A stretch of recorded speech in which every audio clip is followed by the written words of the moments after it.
प्रथम ऋषभ जिन धर्म करी, सन्मति चरम जिनेश। विघ्न हरन मंगल करन, भवतम दुरित दिनेश। वाणी जिन मुख ते खिरी, परिगणाधिप कान। अक्षर पदमय विस्तरी, करहि सकल कल्याण। गुरु गणधर गुणधर सकल, प्रचुर परम्पर और। व्रत तप धर तनु नगन कर, वंदो वृष शिर मोर। वंदो वृष शिर मोर। त्रिभुवन तिलयं देवं, वन्दिता त्रिभुवनिन्द परिपूज्यम्। वोच्छं मणुपेहाओ, भव्य जनानंद जन मुनियो। त्रिभुवन तिलक शत इंद्र वंदित, देव श्री अरहंत को। कर नमन कहूँ अनुपेक्षाएं, भव्य को सुख कर।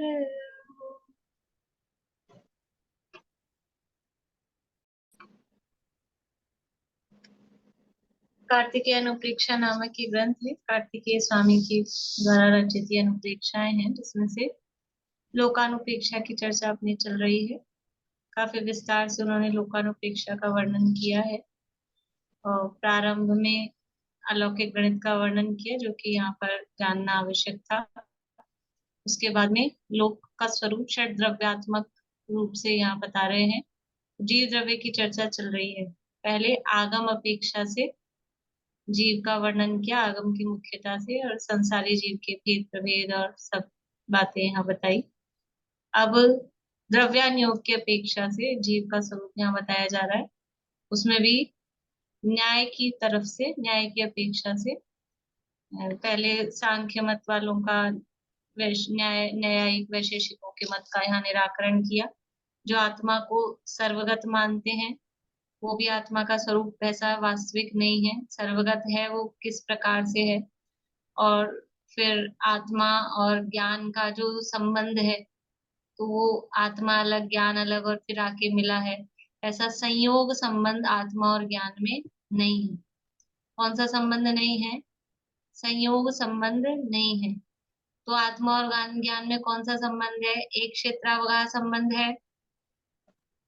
आत्मा और ज्ञान में एक क्षेत्रावगाह संबंध है कि नहीं? वो भी यद्यपि एक ही क्षेत्र में है, लेकिन वो भी दो द्रव्यों में कहा जाता है। तो आत्मा और ज्ञान में कौन सा संबंध है? आत्मा और ज्ञान में कौन सा संबंध है?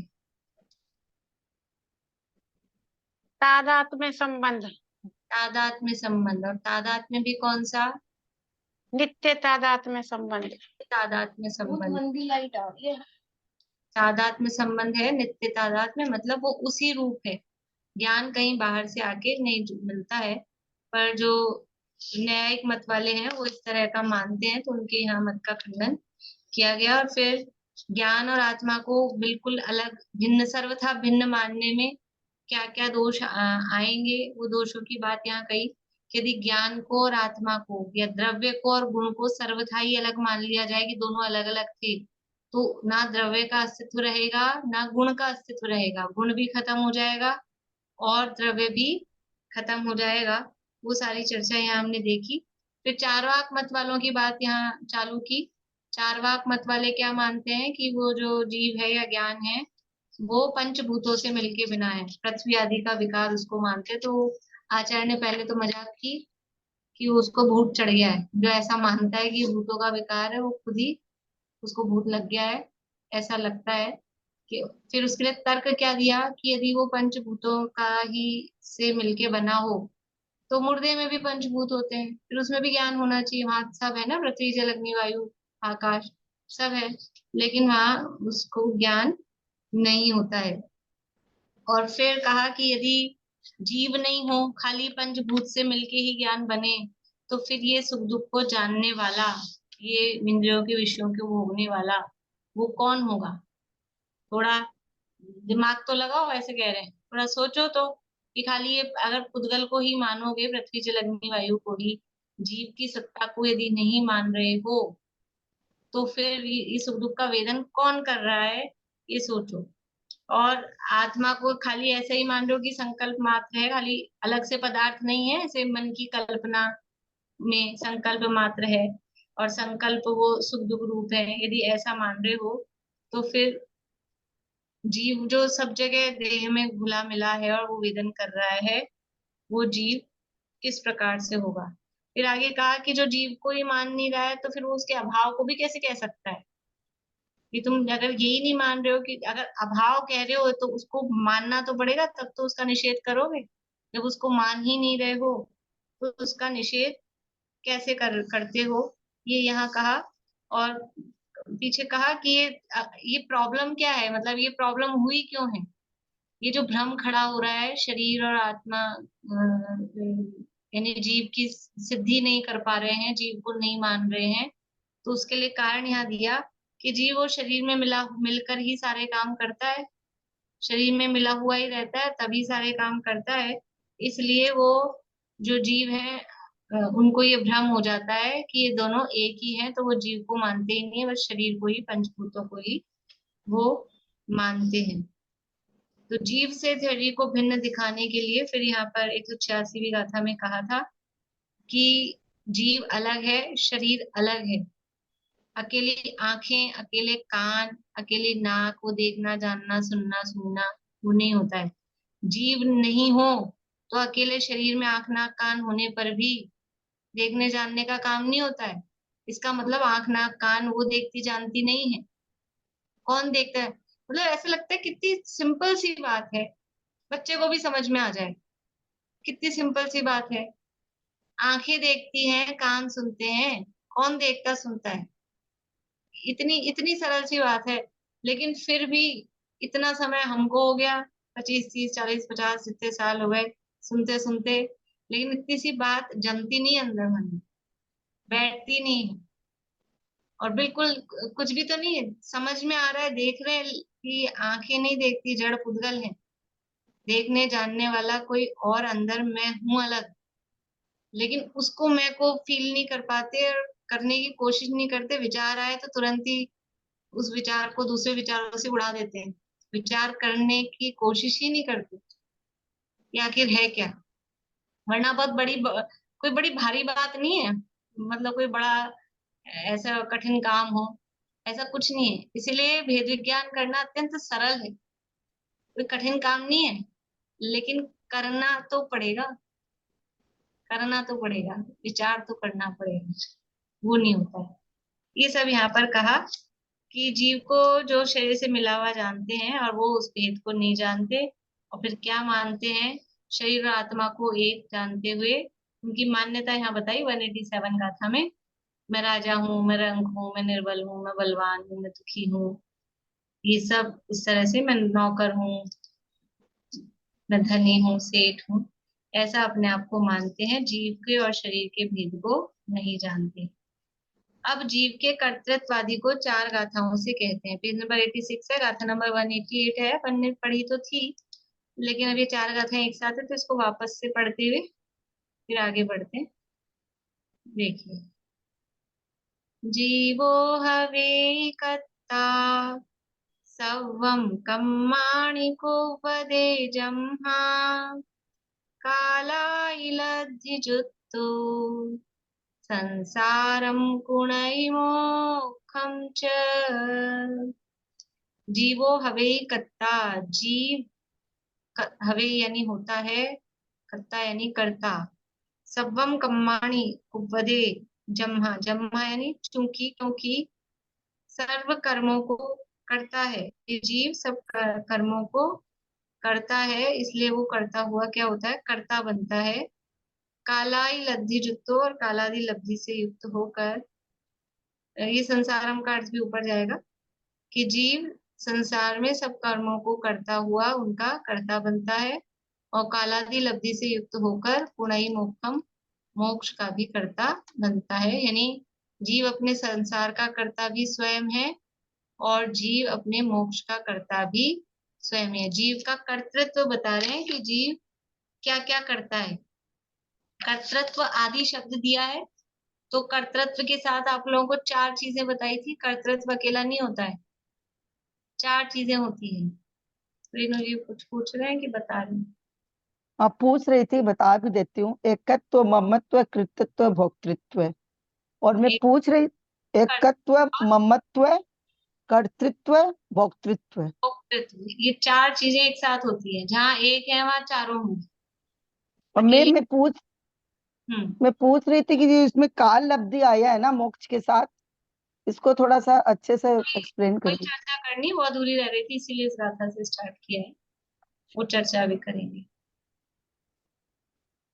तो जीव के कर्तृत्व आदि को बता रहे हैं, यानी जीव का एकत्व, ममत्व, कर्तृत्व, भोक्तृत्व किन में है। आप आगे गाथाओं में और चर्चा चलेगी। तो अभी सबसे पहले हम कर्तृत्व की बात कर रहे हैं कि क्योंकि ये जीव सब कर्म नो कर्म को करता हुआ अपना कर्तव्य मानता है, इसलिए करता भी है, और तो अपने संसार को करता है, और काल आदि लब्धि से युक्त होता हुआ अपने मोक्ष को भी आप ही करता है। यानी जीव स्वयं ही सब कर्मों को करता है, और जीव स्वयं मतलब संसार का भी कर्ता स्वयं है, और जीव मोक्ष का भी कर्ता स्वयं है। यानी वास्तव में तो इसके लिए आपको कहा था द्रव्य संग्रह की जो गाथा है 8वीं और 9वीं, वो देखने के लिए उस दिन भी अपन ने चर्चा की थी कि क्या है जीव का कर्तृत्व क्या है। पुग्गल कम्मादीनम कत्ता, देखो कर्तृत्व भी है ना। कर्तृत्व मतलब जीव क्या क्या करता है। अच्छा, मैं रोटी बनाती हूँ, मैं दुकान चलाती हूँ, मैं घर गृहस्थी चलाती हूँ, और जो जो भी सब काम है सबके, जो भी काम करते हैं, तो इन कामों का करता। दर्जी कहेगा मैं कपड़े सिलता हूँ, कुम्हार कहेगा मैं घड़ा बनाता हूँ, है ना, और व्यापारी कहेगा मैं काम धंधा करता हूँ। तो ये जो कर्तृत्व है, ये करते हैं कि नहीं करता है, जी इनका करता है कि नहीं है करता। जो बाहर के काम हैं ये सारे घटपट आदि के, तो ये जो बाहर के काम है, ये तो स्थूल व्यवहार से इनका कर्ता भी कहा जाता है। इसमें सार में का व्यवहार से ये आत्मा घटपट अर्थादिक द्रव्य का, इंद्रियों का, कर्म का, नो कर्म का कर्ता कहा। पर द्रव्य में होता नहीं, पर द्रव्य में कुछ भी करे, पर द्रव्य में होता नहीं, बस इसलिए इसलिए कर्ता कभी एक लाइन कुछ गलत हो गई।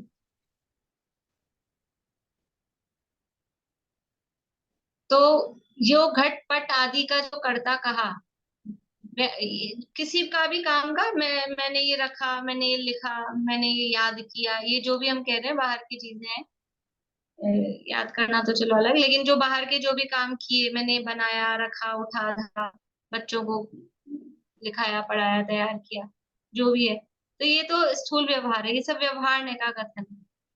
ठीक है, लेकिन अब वो तो व्यवहार ने का कथन है।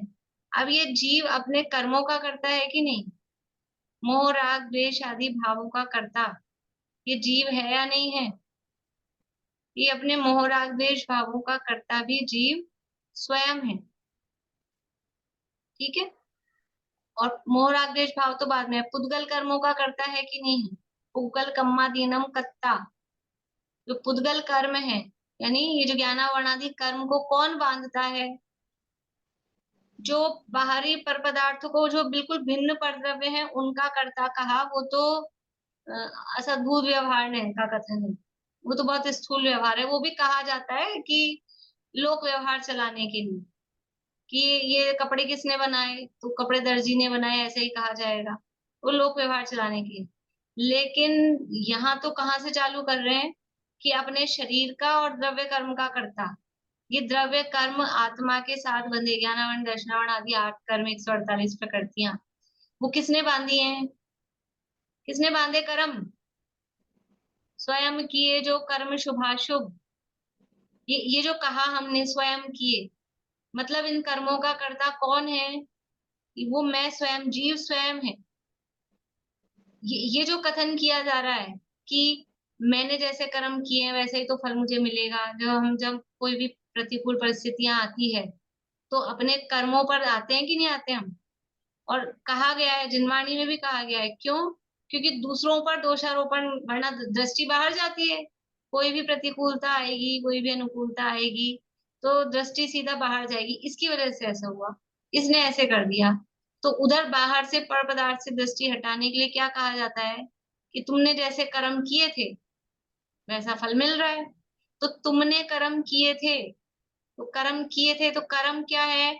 जीव है कि पुद्गल है? कर्म क्या है? उद्गल है, मतलब परद्रव्य है। और इस परद्रव्य का कर्ता अपने आप को जीव को कहना, ये सही बात है गलत बात है? बात तो गलत है, लेकिन व्यवहार ऐसे कहा जाता है, इसलिए उसको व्यवहार, क्योंकि परद्रव्य है ना। कर्म अलग द्रव्य है, जीव अलग द्रव्य है, और ये भिन्न द्रव्य का कर्ता भिन्न द्रव्य को कहना, एक द्रव्य को दूसरे द्रव्य का कर्ता कहना होता नहीं है, होता नहीं है, लेकिन वो कहना, इसलिए ये व्यवहार। इसलिए पुग्गल कम्मा दीनम कत्ता व्यवहार दो, व्यवहार से जीव पुद्गल कर्म का करता है। और वो व्यवहार क्यों कहा गया है? क्योंकि यदि नहीं कहा जाएगा तो फिर ये कर्म किसने बांधे, यानी इस भावो रूप कौन परिणमित हुआ था जो ये इस तरह के कर्म बंधे हैं, इसका निर्णय नहीं हो पाएगा। और जो फल आ रहा है वो किसी और के किए कर्मों का नहीं आ रहा है, वरना दुनिया में ऐसी भी बातें चलती है कि समझ लो कोई व्यक्ति बच जाए, एक्सीडेंट हुआ, और कोई व्यक्ति, वो तो कोई धर्म कर्म करता नहीं था लेकिन ये बच गया, तो क्या कहते हैं? वो तुम्हारी माता जी अम्मा जी बहुत धर्म करती थी, उनका पुण्य तुम्हारे यहाँ काम आ गया। ऐसा कहते हैं कि नहीं कहते हैं? तो इससे ये मान्यता भी निकलती है, किसी का पुण्य या किसी का पाप वो किसी के काम नहीं आता है। एक खूब पाप करते हो पिताजी की बेटा, तो वो ऐसा भी कहते हैं, अब क्या करें, हम तो उनके कर्मों का फल भुगत रहे हैं, मान लो पाप का उदय आ रहा हो तो हम तो उनके कर्मों का फल भुगत रहे हैं, काम तो उन्होंने खोटे किए थे, फल हम भुगत रहे हैं। ऐसा अन्याय दुनिया में नहीं होता, प्रकृति में नहीं होता कि काम अकेले पिताजी करके गए हों खोटा और फल बच्चों को मिल रहा है, कि बच्चों ने भी पूर्व भव में जो भी किया हो, जिसको जितना फल मिल रहा है वो सब अपने अपने किए कर्मों का ही मिल रहा है। इसलिए अपने कर्मों का कर्ता जीव स्वयं है। लेकिन क्योंकि कर्म परद्रव्य है, अलग द्रव्य है, जीव अलग द्रव्य है, इसलिए वो कहा व्यवहार से। ठीक है, फिर थोड़ा आगे है, फिर जीव है किसका करता, निश्चय से किसका करता है? कि निश्चय से तो वो अपने जो उसके भाव हुए थे ना, वो कर्म तो बंधे थे अपनी योग्यता से, कर्म तो पुद्गल है, वो अपनी योग्यता से बंधे थे। और जीव ने जो भाव किए, कर्म कैसे बनते हैं, छठा अध्याय है तत्वार सूत्र का, एक एक कर्म के आश्रय के कारण बताया उसमें। तत्वदोष निर्णव मात्सर्यांतराय साधनो उद्धाता ज्ञान दर्शना वर्णयो, कारण दिए, दुख शोक तापाक्रंदन वत परिदेवन नान्य आत्म परोगे स्थानान्य असत वेदस्य असाता वेदिनी कर्म के आश्रय के कारण। तो जीव इस भाव रूप परिणमित वो कर्म आए बंधे, उसमें जीव निमित्त हुआ है, इसलिए जीव को व्यवहार से कर्ता कहा है। लेकिन जीव वास्तव में किसका करता था? कि जीव अपने भावों का, ये जो भाव किए ना, प्रदोष के, निन्नव के, दुख के, शोक के, ताप के, आक्रंदन के, ये जो भाव किए, उन भावों का कर्ता कौन है?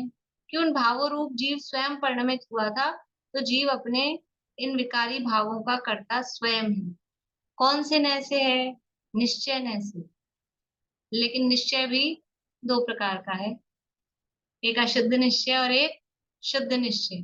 तो अशुद्ध निश्चय ऐसे, क्योंकि ये अशुद्ध भाव है ना, अशुद्ध भाव है, इसलिए अशुद्ध निश्चय ऐसे जीव अपने इन विकारी भावों का करता है। वो यहाँ कह रहे हैं कि यह जीव अपने सब कर्म नो कर्मों को करता हुआ अपना कर्तव्य मानता है, इसलिए करता भी है और अपने संसार को करता है। तो कर्म नो कर्म को करता हुआ कर्तव्य मानता है, तो नो कर्म में समझ लो बाहरी पदार्थ आ गए, वो व्यवहार से जिनका करता है, और स्थूल व्यवहार से जिनका करता है। और कर्म में आ गया, या नो कर्म में शरीर को ले लो, और कर्म में द्रव्य कर्म है, वो व्यवहार से शरीर का, और द्रव्य कर्म का कर्ता वो व्यवहार से है। और उसके साथ में ही जो अपने मोहराग देश भाव है, उनका कर्ता भी अशुद्ध निश्चय नय से है, और अशुद्ध निश्चय नय भी वास्तव में व्यवहार ही होता है। शुद्ध निश्चय नय के सामने वो व्यवहार ही होता है। तो इन सब का कर्ता व्यवहार से है, अपने संसार को करता है, और अपने मोक्ष का कर्ता भी जीव स्वयं ही है। वो कैसे है तो वो यहाँ बता रहे हैं। बोलिए आशा। तो फिर अब एक बात है, ये विभाव भावों का कर्ता जब जीव है तो उसमें ये वाली शक्ति भी तो है ना, विभाव शक्ति। ये तो अपन, ये तो अच्छी शक्तियां, ये शक्ति तो नहीं आई ना, ये भी शक्ति जीव की है ना? नहीं, ये वैभाविक शक्ति, ऐसा प्रश्न गुरुदेव के सामने बहुत आता था कि एक वैभाविक शक्ति है। तो वो वैभाविक शक्ति का काम ये नहीं है कि विभाव रूप परिणमित हो।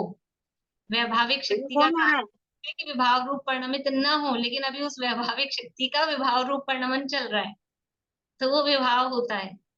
विभाव का मतलब है विशेष भाव। विभाव का मतलब मैं अर्थ ये पूछ रही हूँ कि भाई विभाव शक्ति भी है आत्मा की ना? नहीं, आत्मा की है, लेकिन विभाव का मतलब ये मोहरागदेश भाव ही अकेले विभाव नहीं। विभाव का मतलब है विशेष भाव। तो वो विशेष भाव हो जीव में, तो उसमें से अभी ये जो विभाविक जो शक्ति है, वो वैभाविक शक्ति का विभाव रूप परिणमन हो रहा है, इसलिए ये मोहरागदेश रूप हो रहे हैं। फिर जब सिद्ध दशा आनंद दशा हो जाएगी तो विभाव शक्ति का भी स्वभाव रूप परिणमन होगा। फिर वो जो प्रति समय पर्याय आ रही हैं, विशेष भाव, विभाव का अर्थ होता है विशेष भाव, मतलब पर्याय। तो वो जो फिर पर्याय आ रही है, वो वैभाविक शक्ति का स्वभाव रूप परिणमन होता है वहां मतलब पर। एक शक्ति है विभाव शक्ति, उसका भी वैभाविक परिणमन है ये हाँ रागद्वेष। और हाँ एक्चुअल में वो शक्ति अलग है, जिसका कि हाँ सही परिणमन हो तो वो भी मोक्ष के काम की है। हाँ। जैसे अभी ऐसा है। सुख शक्ति का विभाव रूप परिणमन चल रहा है कि नहीं चल रहा है? सुख शक्ति है हम में, तो प्रश्न नहीं आया कि हमें सुख शक्ति है तो हम दुखी क्यों हैं। ये प्रश्न होना चाहिए ना। सुख शक्ति की चर्चा अपनी हो गई, अब मुझ में एक सुख शक्ति है तो मैं दुखी क्यों हूँ कि सुख हाँ तो शक्ति सारे भाव रूप बहुत परिणमन चल रहा है। शक्ति हमारा तो तो काम मोस्टली करती है। विभाव शक्ति काम कर रही है, सब काम में विभाव ही चल रहा है हमारे तो हाँ स्वभाव तो में वो तो। एक शक्ति का रूप सब शक्तियों में है ना, तो हाँ विभाव शक्ति का रूप सब में जा रहा है, तो हाँ विभाव रूप परिणमन हो रहा है उसका। हाँ। ऐसा है। बोलिए रेणु जी। मैं तो भूल गई, इसके पहले एक लाइन बोले थे आप। वो अब राग वेश कुछ बोले थे, भूल गई मैं तो, मेरे को लिखना था। में सुन लेना फिर लाइन, तो मुझे भी ओ याद नहीं। बाप रे बाप। इसके पहले वो बताए थे ना आशा जी, उसके पहले ही मैं उनकी बात अभी आ सुनने में। जाएगी आप तो देख लीजिएगा, नहीं तो रेणु सुमन जी आप कुछ पूछ रहे।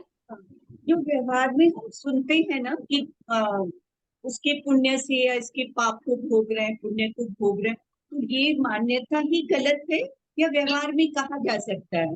बिल्कुल गलत नहीं, व्यवहार में भी नहीं कहना चाहिए, ऐसे शब्दों का प्रयोग हमको करना ही नहीं चाहिए कि जो कहीं ना हम्म, कहीं जाके दिमाग में घुस जाए। हम्म, हम्म। कहीं परिवार कहीं में ऐसी भगवान का बातें होती, बड़े कर्तृत्व बूढ़ों से हमारे सुनते किसी हैं। मतलब हम्म, भावों से, शब्दों से भगवान का कर्तृत्व, ये हम्म, कभी भी ऐसा निकलता है देखो भगवान सब अच्छा ही करेगा, हम्म, ये अच्छे नहीं, भगवान को करता, भगवान मतलब वैसे हम भगवान के गुणगान गाएं कि आपकी कृपा से हम संसार से पार हो रहे हैं, वो एक अलग बात है। लेकिन यह दुनियादारी के कामों में एक दूसरे से बोलते हैं, कुछ बात हो हम्म, तो बोलते हैं बोलचाल में देखो भगवान अच्छा ही करेगा जो करेगा।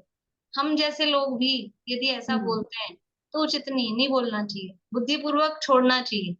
क्योंकि अपनी जो आदत होती है फिर वो आगे फॉरवर्ड होती है आगे की हम्म, पीढ़ी में। हम्म, भगवान पाप देगा, बच्चों को तो हम्म, बच्चों को यही सिखाते रहते हैं, हाँ, भगवान पाप देगा, भगवान यही करने बैठा है पाप देने और पुण्य देने, और दूसरा काम नहीं भगवान को। तो वो माइंड में सेट होती है, इसलिए ये जो भाषा है कि इसके पुण्य का फल भोग रहे हैं कि उसके पुण्य का फल भोग रहे हैं, वो भाषा भी उचित नहीं है। हाँ किसी महान पुरुष के लिए हम उसकी महानता बताने के लिए हम ऐसे कहें कि उनके पुण्य का प्रभाव है, वो एक अलग बात है कि इनके पुण्य के प्रभाव से, वो भी वास्तविकता नहीं है, पर वो चलो उनकी उनके प्रति हमारा कृतज्ञता है, ऐसा हम्म, दिखाने के लिए, उनका बहुमान लाने के लिए हम कह सकते हैं।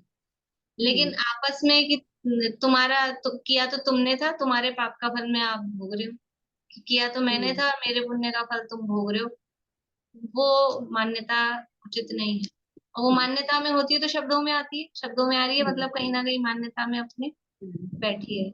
तो अभी बुद्धिपूर्वक पहले शब्दों में से छोड़े और फिर मान्यता की यथा योग्य रूप से छोड़े। और एक तो ये शब्द है, बहुत व्हाट्सएप में बहुत देखते हैं, गॉड ब्लेस यू, तो ये तो कहना ही नहीं चाहिए, वो मतलब बिल्कुल अपने भाषा गलत ही, मान। अपनी भाषा ही नहीं है, गॉड ब्लेस यू ही अपनी भाषा ही नहीं है, बिल्कुल भी नहीं। तो सबको पता है, अपन तो अपनी भाषा ही प्रयोग करें, वो ज्यादा।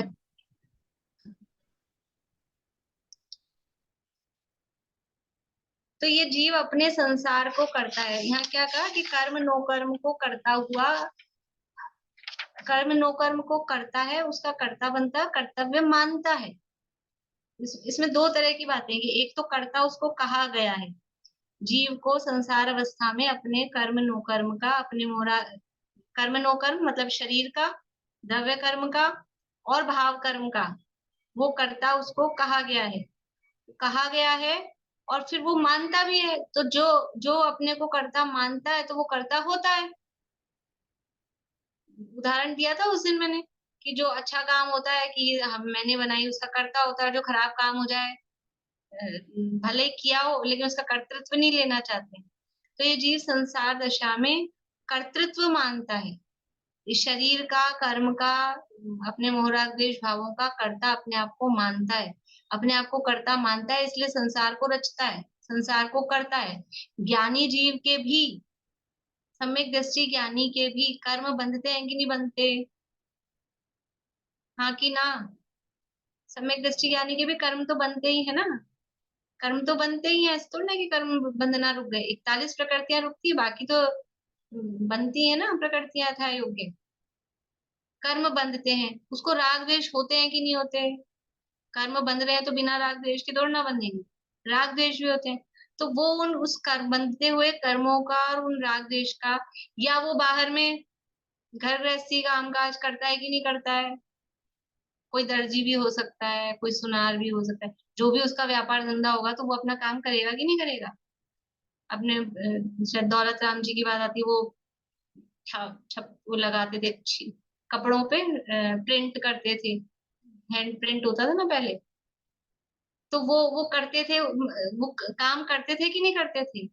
काम करते थे, लेकिन श्रद्धा में, मान्यता में उसका कर्तृत्व नहीं। मैं बोलने में भले ही शब्दों में आपस में बोलते हो कि मैं ये करता हूँ, लेकिन मान्यता क्या होती? मान्यता ये कि ये परद्रव्य है, परद्रव्य का काम है, मैं इसका करता नहीं हूँ। तो सम्यक दृष्टि ज्ञानी जीव भी कर्म नो कर्म को करता हुआ, मोह तो नहीं, राग द्वेष भावों को करता हुआ भी उसका कर्तृत्व उसके नहीं है, इसलिए वो करता नहीं होता, इसलिए वो संसार को नहीं करता, इसलिए उसके संसार बढ़ता नहीं है।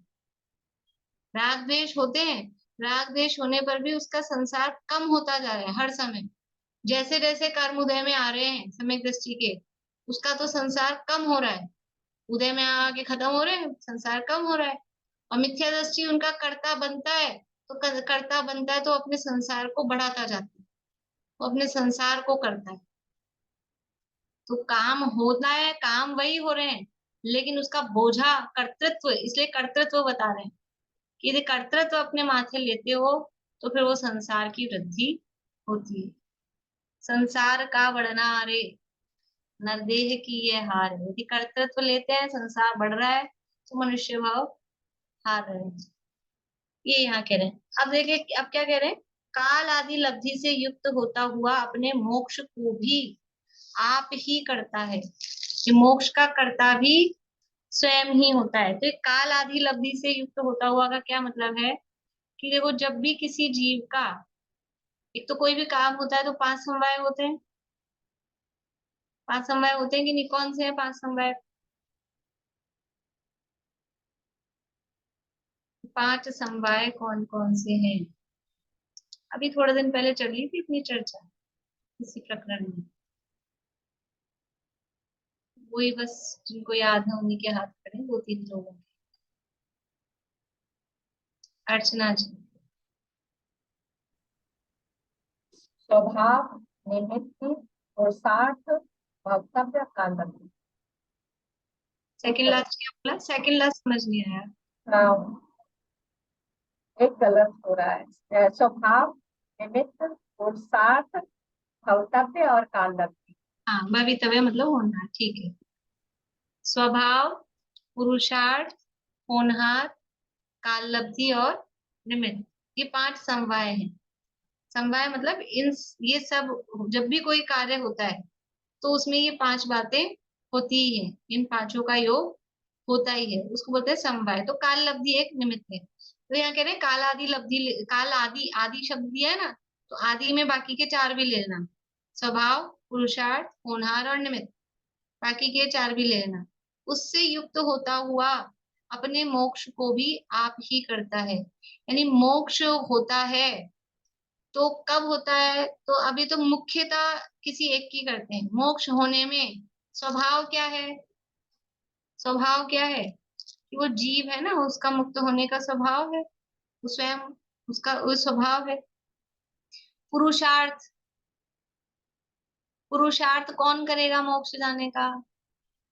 कोई दूसरा पदार्थ, कि वो जीव स्वयं ही मोक्ष जाने के लिए। वो क्या पुरुषार्थ होता है, वो पुरुषार्थ की चर्चा अलग है। अभी अपन थोड़ा सा काल लब्धि की बात कर लेते हैं, फिर पुरुषार्थ की चर्चा कल करेंगे। होनहार, होनहार मतलब उसको मोक्ष जाना है, भवितव्य जिसे कहा, उसकी होने की योग्यता है, वो होनहार। काल लब्धि और निमित्त, बाहर में कोई ना कोई निमित्त, अंतरंग निमित्त और बहिरंग निमित्त। निमित्तों की चर्चा काफी की थी एक बार अपन ने स्टोपदेश की क्लास में। तो अंतरंग निमित्त भी होंगे, बहिरंग निमित्त भी होंगे, ये सब होगा। तो काल लब्धि की तरफ से क्या कहते हैं कि यदि किसी जीव का संसार कितना बचा है कि अर्ध पुद्गल पर आवर्तन, बस इतना ही बचा है उसका संसार। संसार में कितना टाइम रह गया है उसको कि अर्ध पुद्गल परावर्तन। अर्ध पुद्गल परावर्तन समझ में आता है? पुद्गल परावर्तन समझ में आता है? अनीता जी को उठा दी। पुद्गल परावर्तन सुना है आपने? पंच परावर्तन की चर्चा इसी में की थी अपन ने, इसी में आई थी अपनी कार्तिकेय अनुप्रेक्षा में। पुद्गल परावर्तन, एक पुद्गल परावर्तन का काल कितना है? अनंत काल है। उसके अनंतवें भाग में भी अनंत सागर बीत जाए, इतना बड़ा है। देखा था वो, किसी समय एक समय प्रबंध ग्रहण किया, फिर जितने परमाणु आए थे, जिस क्वालिटी के आए थे, जितनी संख्या में आए थे, और जो वही आइडेंटिटी, वही क्वालिटी, वही क्वांटिटी, वो जब दोबारा से ग्रहण करने में आए तब वो एक नो कर्म पुद्गल परावर्तन होता है। इसी तरह से एक कर्म पुद्गल परावर्तन होता है, और दोनों मिलके एक पुद्गल परावर्तन होता है।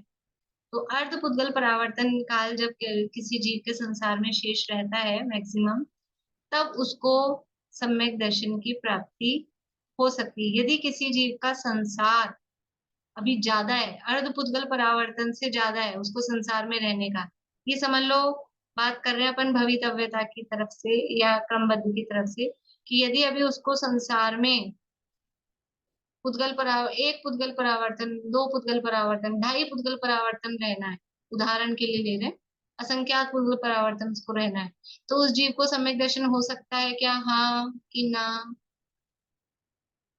किसी जीव को अभी 5 पुद्गल परावर्तन जितना काल संसार में अभी और रहना है, सर्वज्ञ भगवान ने ऐसा देखा है, तो उसको सम्यक दर्शन हो सकता है, हाँ कि ना? विनीता आंटी, उंगली कहाँ है आपकी? अरे सरल प्रश्न है। नहीं हो सकता है, क्योंकि सम्यक दर्शन होने के बाद मैक्सिमम संसार में कितना टाइम रह सकते हैं? सम्यक दर्शन होने के बाद में अर्ध पुद्गल परावर्तन से ज्यादा काल संसार में नहीं रह सकते हैं। सम्यक दर्शन होकर छूट जाए तब की ही बात है। अगर सम्यक दर्शन होके छूट जाए तभी अर्ध पुद्गल परावर्तन बस मैक्सिमम इतना रह सकते हैं, और अगर छूटा नहीं, बना हुआ ही है, तो फिर तो 7-8 भाव से ज्यादा, अगर सम्यक दर्शन छूटता नहीं है, कंटिन्यू बना हुआ है, तो 7-8 भाव में तो गया है, खत्म है काम, मेंटेन है तो। ये तो छूट जाए तब की बात है। तो किसी ये कालादि लब्धि से युक्त होता हुआ का मतलब ये कह रहे हैं कि यदि भी संसार बहुत लंबा है तो कालादि लब्धि नहीं, काल लब्धि नहीं आई है। काल लब्धि की मुख्यता से बात चल रही है, ठीक है ना। स्वभाव है, और स्वभाव है, लेकिन जब काम नहीं होना है तो वास्तव में पांचों ही समवाय नहीं है, और जब काम होना है तो पांचों ही है। तो यद्यपि वैसे देखा जाए तो उस समय स्वभाव अपने को दिखता है, लेकिन अभी बाकी उसका फिर पुरुषार्थ भी यदि करेगा तो वो उल्टा ही चलेगा, और भी समझ लो निमित्त भी होंगे, वो सब उल्टे ही पड़ेंगे, क्योंकि अभी यहाँ एक जगह गड़बड़ है तो सब जगह ही गड़बड़ है। तो कालादि लब्धि से युक्त होता हुआ मतलब अब ऐसा जीव लें कि अब उसका अर्धभुतगल परावर्तन ही बचा है, तो इस समय उसको सम्यक दर्शन हो सकता है। इससे ज्यादा टाइम अगर बचा हुआ है संसार में रहने का तो फिर सम्यक दर्शन नहीं हो सकता है। तो अर्धपुद्गल परावर्तन किसी का टाइम बचा, और फिर इतना टाइम तो बचा, अब साथ में स्वभाव है, फिर वो पुरुषार्थ करे, बाहर में निमित्त उपदेश आदि का निमित्त हो, अंतरंग निमित्त में मोहनीय कर्म का, मिथ्यात्व का उपशम आदि ये काम हो, तो फिर कहीं जाके वो कुछ उसको ये जो सम्यक आदि की प्राप्ति है, यानी कर्तृत्व बुद्धि की मान्यता छूटे, ये कब होगा, ये कब होगा? कर्ता बने की मान्यता छूटना, इसका मतलब क्या है? ये सम्यक दर्शन ही तो है। पर पदार्थों को कर्ता अपने आप को मान रहे हैं, ये मिथ्यात्व है। अपर पदार्थों को कर्ता बने की मान्यता छूट गई, ये सम्यक। मिथ्यात्व का मतलब क्या और सम्यक का मतलब क्या है? कोई बहुत बड़ी भयानक बला है, ऐसा नहीं है। जो वस्तु जैसी है, जो परिणमन जैसा है, उसको वैसा मानना, इसका नाम सम्यक है। और जो वस्तु स्वरूप जैसा नहीं है, उसे उल्टा कुछ भी मानना, उसका नाम मिथ्यात्व है। तो पर पदार्थों का कर्ता मैं नहीं हूं, ऐसा मानना, ये मोह राग द्वेष भावों का, ये द्रव्य कर्म का, नो कर्म का, ये कर्ता मैं नहीं हूँ, संसार का कर्ता मैं नहीं हूँ, ये पर पदार्थ है, इनका कर्ता मैं नहीं हूँ, ऐसा मानना, इसका नाम सम्यक है। और अपने आप को इनका कर्ता मानना, उसका नाम मिथ्यात्व है, वो संसार को करता है। वही तो यहाँ कहा है। तो कालादि लब्धि से युक्त होता हुआ अपने मोक्ष को भी आप ही करता है। यानी जब संसार से परिभ्रमण का काल, अर्धपुद्गल परावर्तन, मैक्सिमम इतना काल अगर शेष रह जाता है, तब सबसे पहले फिर प्रथमोक्षम सम्यक को ग्रहण करने योग्य होता है, इसे काल लब्धि कहते हैं। और फिर आदि शब्द से बाकी और भी चीजें उसमें ले लेना। द्रव्य क्षेत्र काल भाव चारों। बोलिए सुमन जी। इसलिए दो तरह के व्यवहार में वाक्य होते हैं, मुझसे ये अच्छा काम हुआ, मैंने किया, या मुझसे हुआ। तो ये दोनों में कर्तापन की बुद्धि है।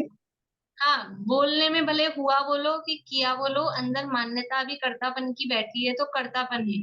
और सम्यक दृष्टि भी ये बोले कि मैंने किया, लेकिन मान्यता में कर्तृत्व नहीं है, तो वो अकर्ता है।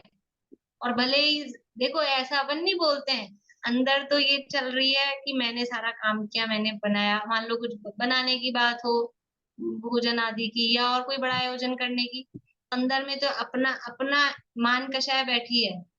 लेकिन अपनी मान को पुष्ट करने के लिए लोग ये मुझे समझे कि देखो इनको अहंकार नहीं है, इसलिए दूसरों का नाम लेते हैं, हमारा तो कुछ नहीं है, सब इन्होंने किया है, सब इन्होंने किया है, जबकि दुनिया जानती है कि भी सब यही थे होल एंड सोल।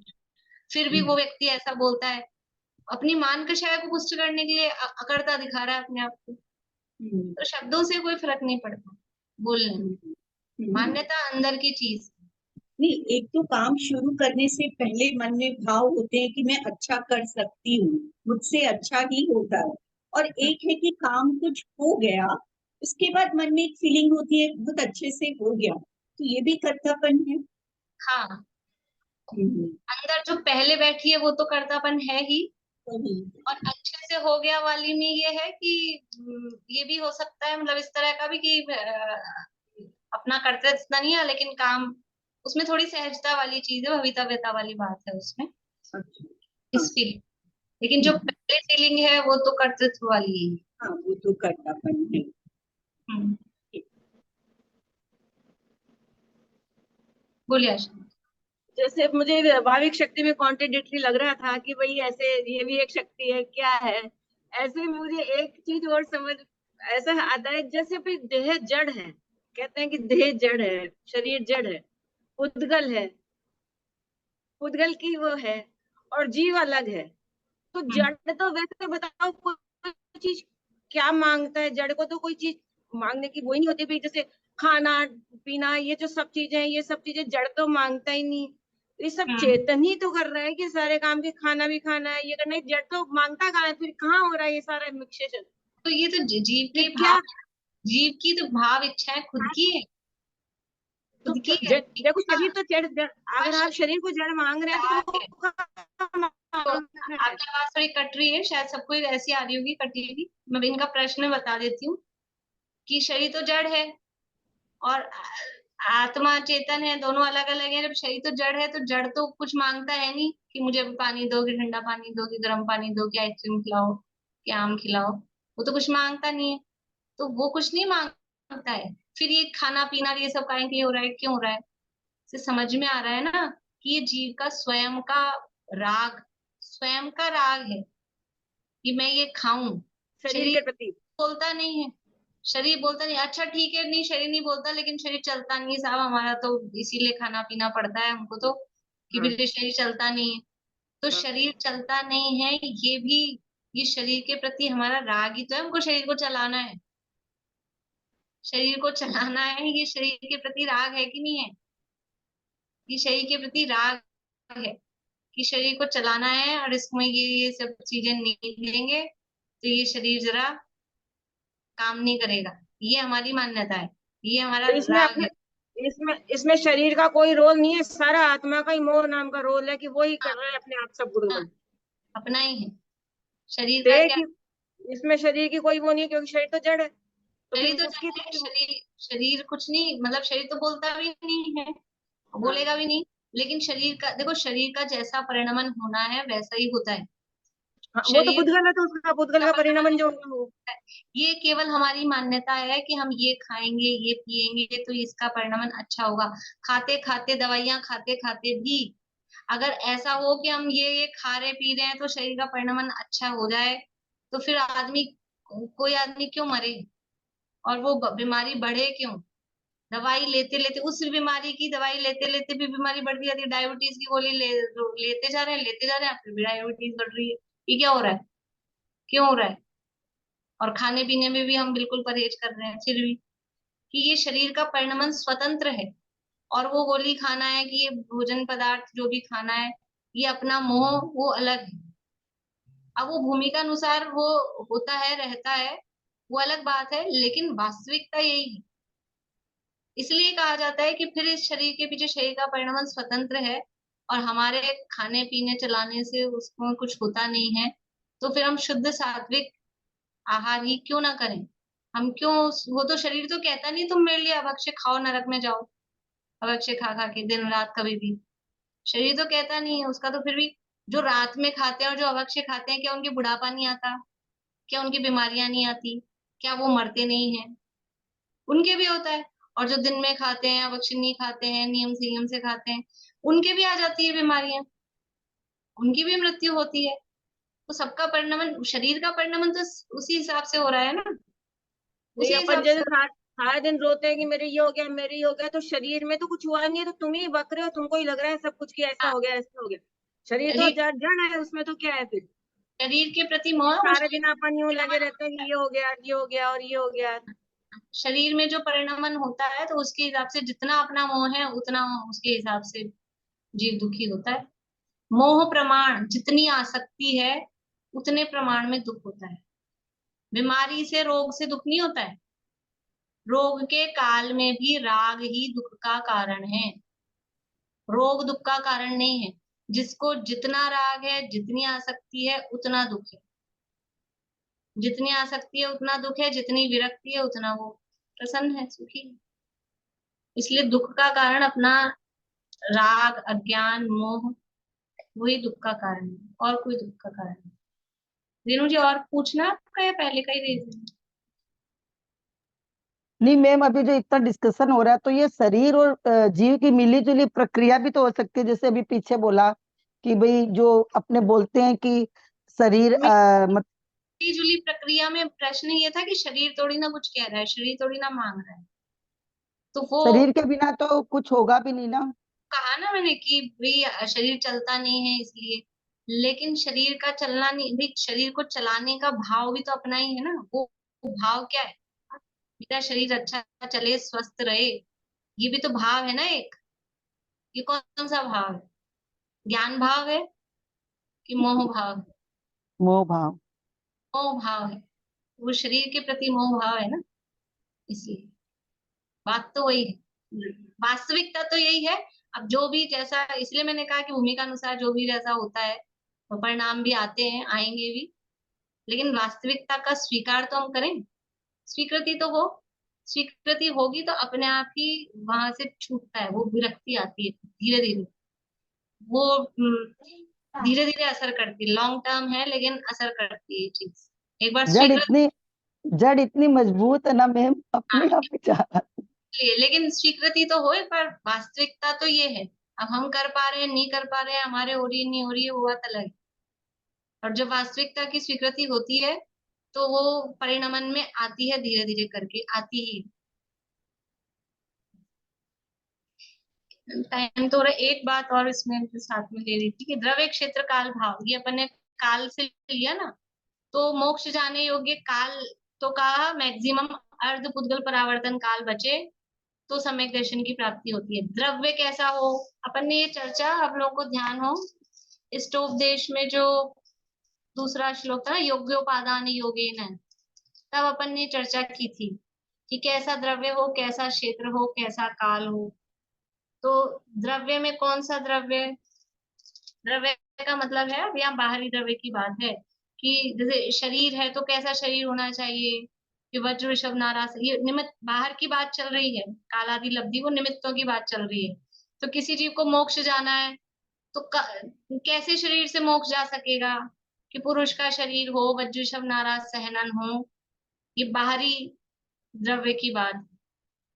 जीव द्रव्य तो है ही, इसलिए अभी बाहरी की बात चल रही है, वो भी सब निमित्त रूप से है ना, निमित्त रूप से होते हैं। वज्र ऋषभ सारा नारा सहनन नहीं हो तो फिर मोक्ष नहीं जा सकता है। पुरुष का शरीर नहीं हो, पुरुष लिंग द्रव्य लिंग, तो नहीं जा सकता है। तो ये बाहरी क्षेत्र कौन सा हो, कहीं से भी मोक्ष चला जाएगा क्या? कहीं से भी मोक्ष चला जाएगा क्या? ढाई द्वीप के बाहर से कि नहीं, ढाई द्वीप में जो 15 कर्म भूमियां हैं मुख्य रूप से वहां उत्पन्न हुआ हो, फिर वैसे कहीं से भी चला जाए लेकिन उत्पन्न कर्म भूमि में उत्पन्न होना चाहिए, तो ये बाहरी क्षेत्र का निमित्त है। फिर काल की बात आई गई कि मैक्सिमम मिनिमम अर्धपुद्गल नहीं, मैक्सिमम अर्धपुद्गल परावर्तन काल उसका बचा हो संसार में। और भाव, भाव कौन से हो, भाव भाव में अपन ने ले लिया मनुष्य हो, पुरुष हो, और भाव कैसे भाव वाला हो, विशुद्ध परिणाम वाला हो, 5 लब्धियों से संयुक्त हो, 5 लब्धियों से परिणत हो, ये भाव से युक्त हो। तो वो थोड़ी सी 5 लब्धियों की, और यहाँ पे मोक्षा प्रकाशक का भी दिया है, इनकी चर्चा अपन कल करेंगे यथा योग्य जैसे भी। तो इस तरह से कि जीव अपने ही परिणामों से संसार का कर्ता होता है, अपने ही परिणामों से मोक्ष का कर्ता होता है। योगसार में एक गाथा आती है, परिणाम से ही बंध है और मोक्ष भी परिणाम से, यह जान कर हे भव्य जन परिणाम को पहचानिए।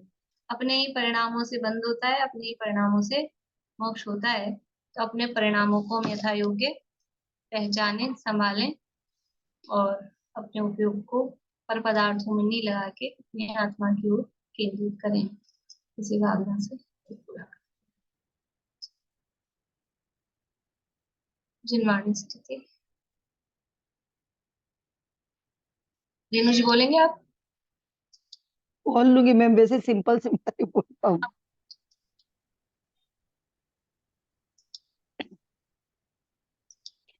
सर्वज्ञ शासन जयवंत वर्ते, निर्ग्रंथ शासन जयवंत वर्ते।